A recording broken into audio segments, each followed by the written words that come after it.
Funding for Ideas comes from the George Gunn Foundation, Eaton, the George W. Codrington Charitable Foundation, and the Nord Family Foundation. What's been voted the worst mid-size airport in the country? Here's a hint. Its initials are CLE. How do you market one of the worst teams in the NFL? Here's a hint. It's the Browns. And where in Northeast Ohio can you get a slice of pizza that's so good it won a national award? Here's a hint. Head south. Ideas is next.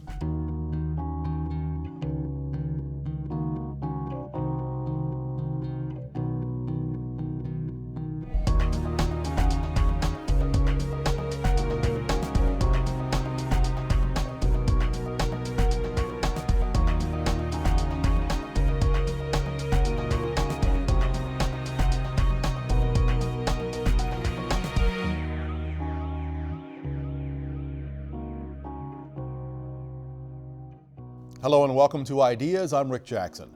Akron, Ohio is famous for being the rubber capital of the world, but did you know it's also been called the original North Pole for its big role in the creation of the toy industry? We'll take a sneak peek at a new locally produced documentary on that a bit later in the show. First, some new and interesting development just announced for downtown Cleveland and some drama swirling around the Cuyahoga County prosecutor's race. Those are just a few of the stories I discussed earlier today with a panel of area journalists on 90.3 WCPN's The Sound of Ideas. Joining me in the Smith studio at the Idea Center at Playhouse Square were ML Schultze, digital editor and reporter at public radio station WKSU, Chris Quinn, vice president of content at Cleveland.com, and IdeaStream State House News Bureau chief Karen Kassler. 12 Republicans and 3 Democrats have filed paperwork to be on the ballot in Ohio when the primary rolls around, but there's no guarantee that one or more of them won't have left the race by March 15th. That's when Ohio voters cast ballots, but after 25 other states have already had their say. That's part of the political story for the week, but the bigger portion was the final debate of 2015, with John Kasich holding down the last spot on the podium, barely on stage. Karen Kassler, barely being heard this week. Yes, he had the lowest amount of talk time. Ted Cruz had more than 16 minutes. Kasich had just around 9 minutes. So it was interesting, though, this time he seemed to change his tone, change his whole demeanor, so to speak. He had been criticized after the debate in Milwaukee for being angry and whiny and just irritating, jumping in, interrupting. He backed off that a lot and really tried to do more of the selling himself as an experienced candidate, the adult in the room, which he keeps talking about that he is. And he came up with a couple of provocative statements, but for the most part, he really backed off. And unfortunately, it affected his time, I guess, because he certainly was not given the amount of time that Ted Cruz was. He wasn't mentioned by the other candidates on stage. And so, some people said this was not the performance he needed to really break out.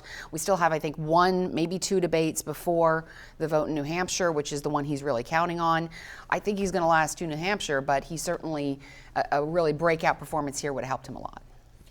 It wasn't really about who won and who lost this time. Chris, was there almost a danger of becoming irrelevant? Yeah, I mean, Jeb Bush did okay in this one. He landed some blows, and so people were talking about him the next day. Nobody was talking about Kasich. He really is not considered a threat by anybody at this point. His numbers aren't rising. Chris Christie, who goes for the same constituents that he does, is rising. So he's in jeopardy of doing exactly what you said, becoming irrelevant. Mm-hmm. Yeah, and you hear, increasingly you're hearing Christie's name again, whereas this summer that faded out and you were hearing Kasich more. That's not the trajectory that you want to be on. And it was interesting, Kasich and Christie used to appear everywhere together, arms around each other, rah-rah.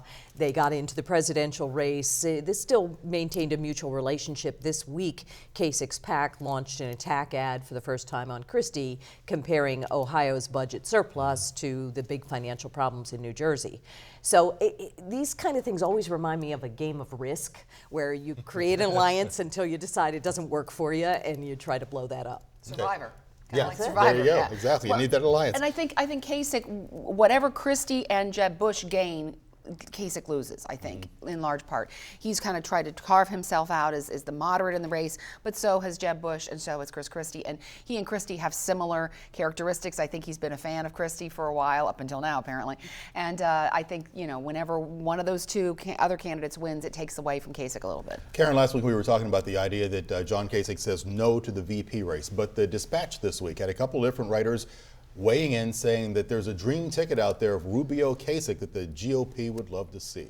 Well, I think they all say they don't want to be vice president while they're running for president. I mean, nobody wants to say, I'll accept vice president while you're running for the top job. We all have tape of Kasich saying he wasn't going to run for president. Look what happened. So I think if the party came calling, he would most likely, you would assume, step up, because certainly it's happened before. And, he certainly has a lot of experience. He's talked about that in this race. And so if you get a younger candidate like Rubio who has less experience, maybe Kasich would be a good foil for him and a good match for him to go into that race. But, of course he's going to say no right now. But also, some of the things about Kasich that seem to bug people on the presidential level might not on the vice presidential level. It's funny, he gets into for criticism for fidgeting too much and jumping around and being chaotic in a way. And it's all the kind of thing that you're saying, well, okay, what does that have to do with being president? But obviously your demeanor matters a lot on that stage. The same people that think Barack Obama is too low energy think Kasich is too high energy. So Yeah, we'll have to frenetic. see where that plays. Before we leave this topic, last thing, the filing deadline was this week, Karen. Yes. Some of the candidates that filed did not have full slates. What's that mean, and does it matter? Well, Chris Christie is a good example of that. It doesn't mean that they can't run. It doesn't mean that they won't be on the ballot. It means that their delegates they have vacancies, and so they didn't file a full slate. What I think a lot of people were surprised to see was that Trump did, and what that does is it affects whether Trump can run as an independent. And so that's the real question. Everybody keeps asking, if Trump doesn't become the nominee, will he run as an independent? As I understand it, he can't run as an independent in Ohio.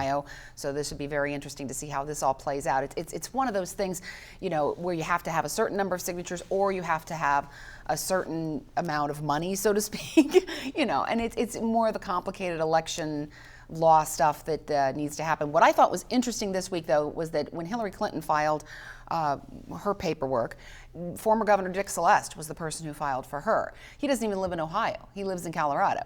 And of all the Democrats, it could have been Ted Strickland, it could have been a lot of other people who have been visible for Hillary Clinton. It was former Governor Dick Celeste. And I thought Who that was the last two-term Democratic governor. That's true. But I mean, you've got people who have no idea who Dick Celeste Right. is. A lot Yes, of he voters. served a long time ago. So I thought that was interesting. A bit of a surprise Thursday when the Cuyahoga County Democratic Party removed itself from the fray, choosing not to endorse a candidate in next year's primary race for the prosecutor seat. Current prosecutor Timothy McGinty would face off with Parma Safety Director Michael O'Malley. We've talked of this before, but Chris, why no endorsement? Well, McGinty didn't get it last time either. Look, Tim McGinty has a very tough job right now because of his Brelo prosecution, which angered a lot of law and order types because he went after a police officer, and now a whole bunch of people are upset because it appears, or it appeared earlier, he might not get an indictment against the officers in the Tamir Rice shooting. So a lot of disappointment with him. Mike O'Malley is taking advantage of that. He's the former number 2 in the prosecutor's office under Bill Mason. Tim McGinty argues Mike O'Malley would return us to the days of the politics in that office. If you recall, Bill Mason was very keen on having lots of people in his office hold elected office. That office also over-prosecuted cases. There were lots of stories done about how they threw the book at people way beyond what the charges, what the actions merited. So this is an interesting contest. Mike O'Malley did not get enough of the votes to get the endorsement. Right, and we should tell people there was a vote last night of Party Faithful, but he just didn't get to 50%. But he got a lot. I think he needed 60%. 60%, right? Yeah, he had more, double than what McGinty had. He had double what McGinty had. But again, McGinty didn't get it last time. McGinty, it's such an interesting contrast. Mike O'Malley was the former city councilman and longtime a person ran the office. Tim McGinty is this abrasive kind of guy that ejected politics from the office. This would be anybody's to win. And Marcia Fudge endorsed Mike O'Malley, which is kind of a surprise given the history with Mason's office. But apparently she's not at all happy with the way McGinty has proceeded on Tamir Rice. And with no Republican in this race whatsoever, that means one of these two guys a year from now is your prosecutor. Right. This is the election in March. But Chris, you were pointing out before we went on air that on one hand, Mason's overcharging probably hit minorities in the Right. Cleveland community far harder than anyone else, and yet it's McGinty who's being held up as the example of a prosecutor who's not helping the minority community. Well, and he made an intemperate comment that he later said was aimed at the lawyers for Tamir Rice's family, but it sounded like it was an attack on Tamir Rice's mother, Samaria, that rankled a lot of people. And so it's just, I guess it comes down to who are people disappointed in less. And so that's the winner of this race. And you bring up Tamir Rice. That's the reason we have talked so much about Tim McGinty, of course, the very thing he did not address yesterday, the investigation into the death of Tamir Rice last year. Tuesday, lawyers for the Rice family asked the Justice Department to launch an investigation of its own. It was a 9-page letter calling for a check into the prosecutor's office, alleging prosecutorial misconduct. Now, Chris, what are these anomalies and biased practices they talked about? The lawyers for the family of Tamir Rice have been just on an onslaught of criticism against Tim McGinty, that he's not presented the case accurately, that he has not sought an indictment, that he hasn't gone and fully investigated it. From Tim McGinty's standpoint, he's given out the evidence that's been presented, and he has welcomed others to provide evidence, which the family's lawyer has, which has now been presented to the grand jury. But we have to remember that the lawyers for that family have a financial interest here. They have sued on behalf of Tamir Rice for money, and so they have a financial interest in whether there's an indictment. But this has been just the nastiest thing. Look, people should understand, there's never been another grand jury case like this. This is unprecedented. This kind of thing just doesn't happen. You don't see prosecutors giving out their evidence as they present it to a grand jury and welcoming others to come in. Normally, it's all done in secret. You never know what happens, and all you get is the decision. Cleveland's airport is still operating without a permanent director in place, and now, as if ongoing construction and a fear of not completing the work before the convention weren't enough, Hopkins International has been found wanting by a survey of 21,000 travelers compiled by the J.D. Power organization. And not just below average, Schultze, Hopkins dead last in customer satisfaction among medium-sized launch pads. Yeah, bottom, awful, Bottom. terrible. 33 However, out of 33. the folks running it are saying the reason it is bottom, terrible, awful is because they're spending $20 million to upgrade the airport. And anytime you're in the middle of all that construction, people are frustrated by that. The survey took into account getting to the airport, getting through the gate, checking in, how your baggage is handled, pretty much from front to back as far as getting on that airplane. And especially people seem frustrated with getting to the airport to begin with and getting into the gate. But Chris, there were other complaints as well. Well, look, we've all flown through there, and you fly to other airports, and when you come back to Cleveland, it always is the worst of the two. No matter where you fly, we have the worst airport when you come back. And that's what people are responding to. It's not about the construction. It's a bad layout. You walk for miles to get where you need to go. It's not nice. People complain about the restrooms, and they've done what they can with that space, but other airports are much more modern. Tampa was #1, and anybody that's flown through there, that place is spectacular. Detroit has a wonderful airport. You don't feel that kind of oppressive atmosphere. Yeah, I fly out of Akron, Canada. There you go. Yeah, Detroit's in a different league. They're big city airport. This is medium, but Cincinnati, Columbus, and Pittsburgh are all in our league. All were above the national average, and we're dead last. Those are the cities we always compare ourselves to. I've flown through there, and it's way nicer. And Karen. Columbus is actually undergoing some construction as well, and still managed to. My husband, a pilot, flew an awful lot through Cuyahoga County Airport as well as Hopkins, and said, Hopkins compared to some of the airports that he got to see around the country. So. Whenever you return, it's like, Yeah, home is good. Well, we should mention that for aficionados, next Wednesday's Sound of Ideas is an encore performance of the show about Hopkins from earlier in the fall. That's the day before Christmas Eve, coming up at 9 o'clock on that morning. Food was another issue as well. They said that we just don't have the variety or the ease of getting to food at the airport here. And they're all nodding. And some of that is, think about the changes that happened after 9/11. Before that, airports built all of their commercial retail outside of the gates because people could spend time. Now you have to go through security, and you're going to get there earlier, and you're going to sit inside the security barrier. And a lot of airports have totally adjusted to that, and I don't think Hopkins has yet. And my thanks to this week's panelists. Coming up next week on The Sound of Ideas, 2 encore shows. On Monday, we'll talk with the Not Moms, women who are childless by chance or by choice. Tuesday, many in our community and across the nation are struggling just to survive. We'll talk about living in poverty. Join us for The Sound of Ideas with Mike McIntyre, weekday mornings at 9 on 90.3 WCPN.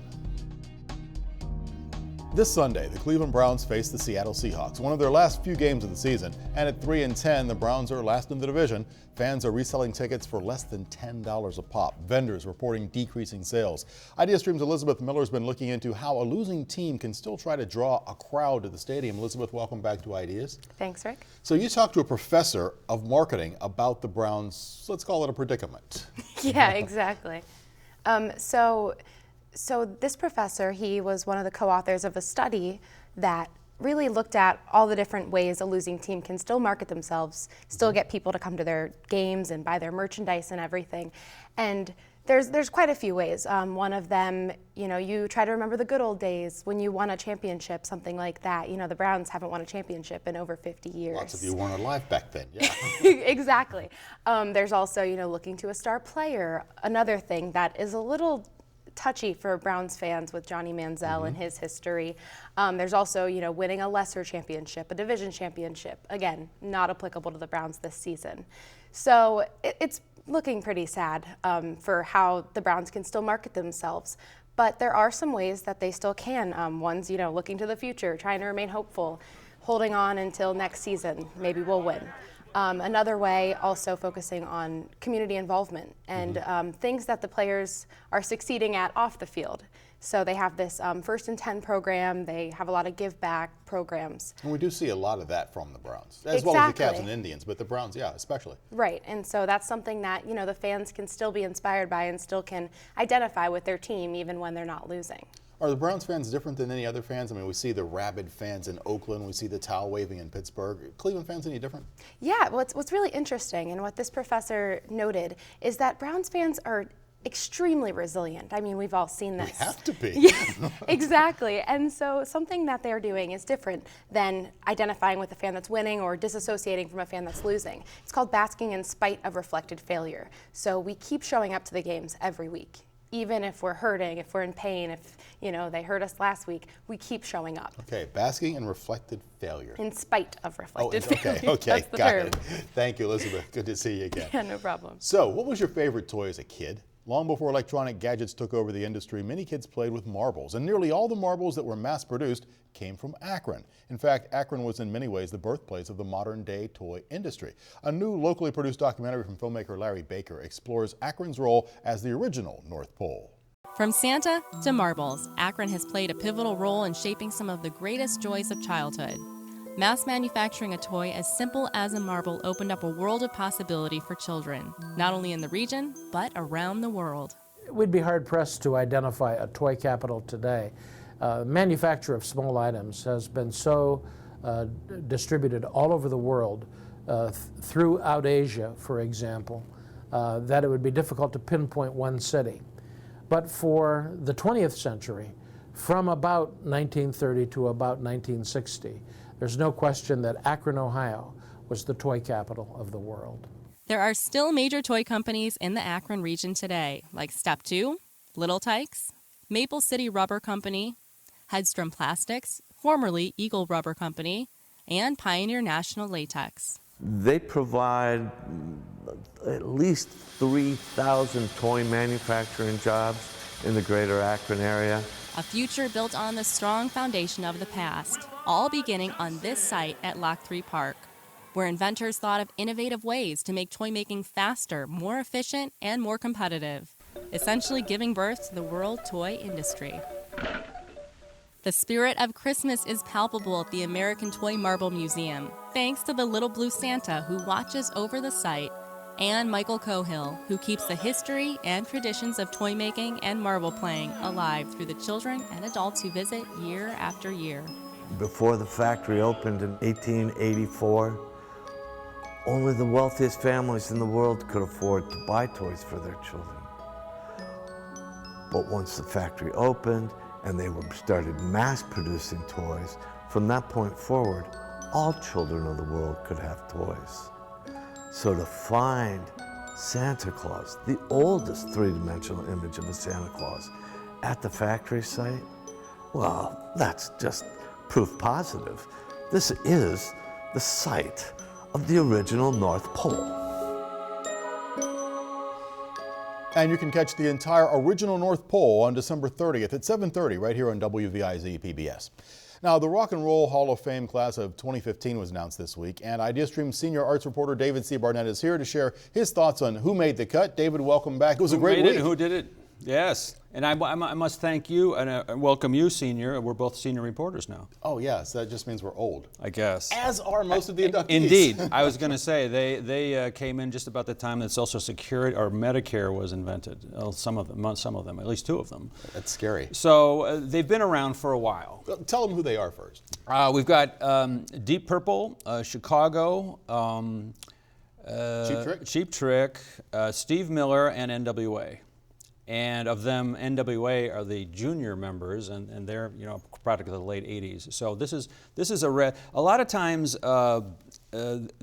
some groups will get in. It's 25 years. It's after 25 years for eligibility from your first recording. So in this case, though, we're in some cases doubling that time. It's just like these guys have been around for a while, and there's been a lot of lobbying. Why aren't they in? Why aren't they in? Well, finally they're putting these people in. So of the five, my favorite would be Chicago. I grew up listening to them and played the trumpet when I was a kid. A lot of people were saying, why weren't they even nominated before? Here they are in, and now there's this little scandal because they got in. Well, little scandal, but there was a. I mean, are you referring to the fan ballot? Yeah, that thing. Well, there's that thing. The fan ballot gave them the super top nomination. But the fan ballot has been compromised this year because, well, let us discuss what the fan ballot is. 1/800th, there's 800 people who vote for the people who get into the Rock Hall. One of those votes belongs to the fans, and it's made up a composite of every person who goes in through an internet source. So what happened was all the groups and all the fans of all the groups started using robots, apparently, and other trickeries to get in and get their people in. And so you went from, it was very peculiar because like on day one, there were about 300,000 votes. And then at the end of that day, there were in excess of 25 million votes. And then 3 days later, there were 82 million votes. And it's like, there's no way that many votes can possibly come in. So it was done by, so it's casting aspersions on the. But still, okay, Chicago wins it, but that's one vote of 800. That's all it is. Doesn't really make a difference. Right, exactly. And the fan ballot is put in there to make help the fans feel like they're having a say in this one. They're really not. Okay. Cheap Trick. A lot of people thrilled to see them get in there. Cheap Trick has been around since the early 70s. They're a power rock band and very popular. So we surrendered to them. We surrendered, totally surrendered to them. The edgiest group that went in was NWA. When I'm called off, I got a sawed off. Squeeze the trigger and bodies are hard off. You too play if you fuck with me. The police are gonna have to come and get me off your.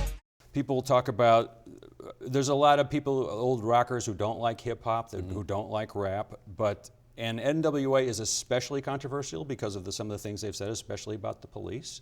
But they reflect a sentiment of talking about police-community relations that we're only starting to talk about now. Right. And they have influenced possibly every single hip-hop group that exists now. From Tupac, who doesn't exist now, but who was very influential himself, to our own Bones Thugs and Harmony from Cleveland, to Kendrick Lamar, who's the big light now. All these people have been influenced by NWA, so you got to give them some props. Good to see. We'll give them some props, give you some props as well. David C. Thank you, Barnett, sir. thanks for coming in. Question for you. Do you like a slice of cheese pizza or a deep dish with the works? How about a pizza pie topped with butternut squash, Granny Smith apples, and bacon? Yum. Innovative cuisine of Northeast Ohio includes a specialty pizza shop that's now attracting some national attention. IdeaStream associate producer Gabe Kramer investigates. It's delicious. It's excellent. I come down here about every day to eat. There's a never-ending debate whether it's New York City or Chicago that has the best pizza in the country. But the winner of this trophy is right here in Northeast Ohio. It's a trophy from the United States Pizza Team for the best non-traditional pizza in the country. None of my pizzas can be simple. And the 2015 winner is Jason Samoski, who runs a family business. Mom, Samoski's homestyle pizzeria on the north side of Medina County. I did not believe I won. I thought I was coming in last from the start. Such modesty from Samoski, considering his creative pizzas won him this contest a record high 5 times, including a Philly cheesesteak pizza and a chicken pot pie pizza pie. It's just not pepperoni anymore. People want other items on their pizzas. If you don't stay on top of that, it's easy not to win 5 times. In this year's winning pie, Samoski calls La Pizza Inverno. That's Italian for the winter pizza. And now we'll put the Alfredo sauce on. I have butternut squash, I have Granny Smith apples, onions, garlic, Brussels sprouts, and red peppers. And I have some fresh mozzarella, and we're gonna put a little bit of bacon. This arugula has a white balsamic vinegar. I think the customers see us, they realize the hard work we put in, and it just makes it a better product. That looks tasty. That's all the time we have, though. If you have questions or comments about the show, please send an email to ideas@wviz.org. And please visit our webpage at ideas.wviz.org. You'll find a video on demand archive of all of our episodes, plus links to related stories on the radio and online. I'm Rick Jackson. We're back next week with more great ideas.